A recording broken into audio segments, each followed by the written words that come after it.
So have you been taking hormones for a long time now to control endometriosis? Are you worried about side effects? Hi, I am Dr. Shinjini, and today we are going to see the side effects of taking hormones long term for endometriosis.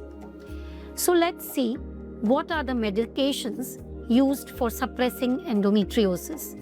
These broadly fall into contraceptive pills, progesterone preparations, GnRH antagonists, and GnRH agonists. Let's see the common side effects. The first organ that we are going to consider is the bone.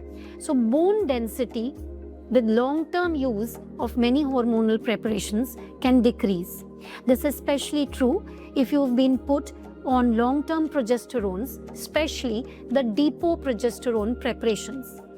GnRH agonists as well as antagonists decrease bone mineral density, and a careful watch should be done, and add-back therapies should be given on time.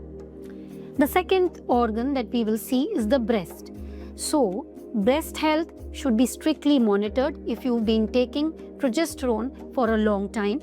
Breast health needs to be seen by careful scanning of the breast through mammograms.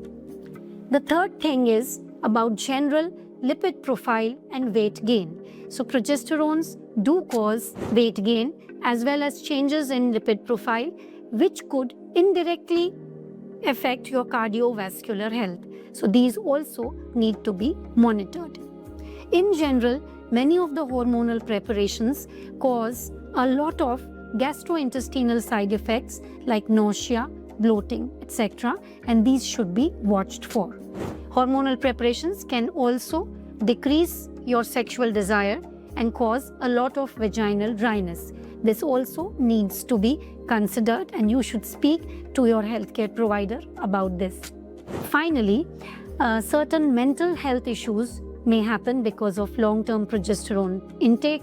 Like for example, there is a higher rate of depression and mood swings, which should be reported to your doctor. Bleeding patterns when you are on long-term hormonal medication could change, and you may notice that you have irregular bleeding or prolonged spotting. Please speak to your doctor if you're facing this. So these are the common side effects of using hormonal medications. Hope this video is informative if you are on long-term medical management.